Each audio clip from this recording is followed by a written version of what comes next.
All right, seventh grade scholars, let's start off by looking at how to write a précis. There are four specific sentences we will be looking at. We will talk about the first two in this lesson. Writing a précis. So remember, it is pronounced précis. Précis. It's a French word. It basically means to cut. To make it precise, to make it nice and short. So précis is a special type of paragraph with only four sentences. Only four, not 5, 6, 7, 8, 9. You have to keep it to only four sentences.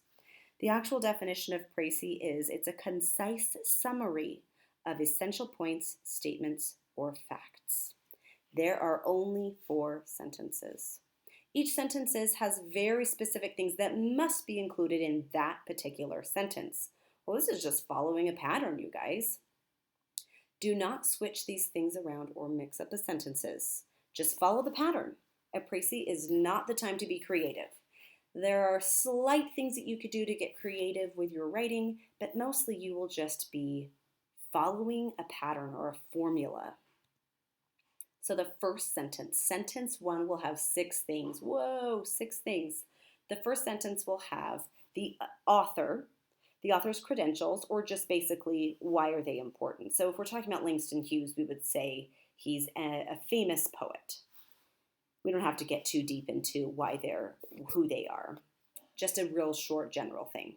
And then the title of the text that you're talking about, the date that it was published, so typically just the year, and then the genre, so both major or minor or both. So it could just, in this particular case, for Langston Hughes, it would be a poem. For European unity, it would be a speech. Then you would have the word that followed by a thesis or the claim. What are they trying to say?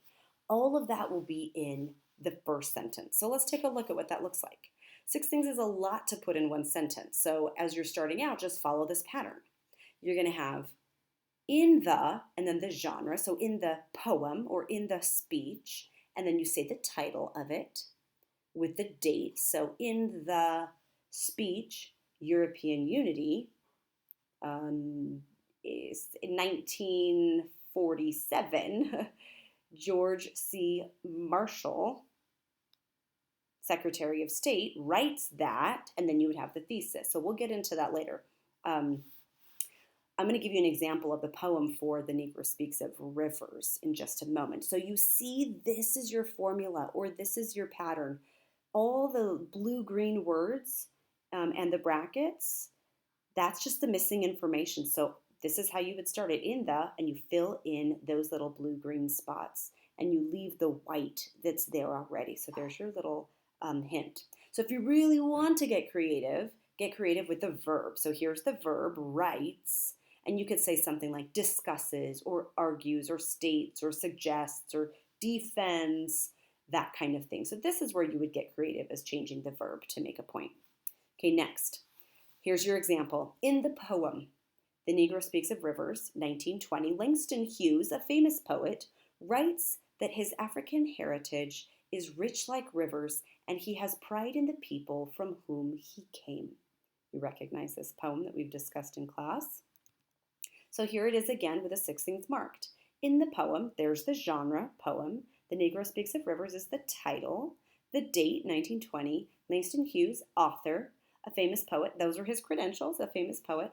Writes that his African heritage is rich, and he has pride in the people from whom he came. There's that, writes that, and then the thesis. So what's his point? This is basically the theme of the poem. So you see all 6 things, 1, 2, 3, 4, 5, 6 things covered in one sentence. Oh, you guys have got this. Sentence 2, supporting proofs. So sentence 2 must cite words, phrases, ideas, arguments, facts, details, examples, etc. from the text that support the thesis. So the thesis is the thing that you just identified in sentence 1. So if possible, you should find 3 proofs. Sometimes there aren't 3. Maybe you're just going to have 2, but 3 is always a really great number. So remember, it's only one sentence, so there's going to be one period at the end. So again, follow this pattern. You have the author, so you might say Hughes, or Langston Hughes, supports this point by doing what? You use your verb, right? Whatever verb you decide. And then here are the 3 proofs. Maybe it's just 2, aim for 3. So all you're doing is filling in the blank. This is not copying. This is called using the pattern or the formula. Okay, let's look at the example. For example, Hughes supports this point by connecting his soul to various rivers in Africa by which his ancestors would have lived, the Euphrates, the Congo, and the Nile. Here it is again with the 3 proofs marked. Hughes supports this point by connecting his soul to the various rivers in Africa by which his ancestors would have lived, the Euphrates. Oh, this should actually, oops, this should actually say author right after here. So there's another thing that you need to have there. So the Euphrates is a proof, the Congo is proof 2, and the Nile is proof 3. So this is part of that proof. However, the Euphrates, the Congo, and the Nile will have very specific meaning that would be added. So we will learn more about sentences 3 and 4 in another lesson, and then we'll put all 4 sentences together to create our précis. You guys, this is very different from a 5-paragraph essay. I hope you are able to see so far that we're following a formula, and writing often has formulas or patterns that can help us be very clear and concise. So with précis, you are going to be very specific in how you write them. Okay, see you next time.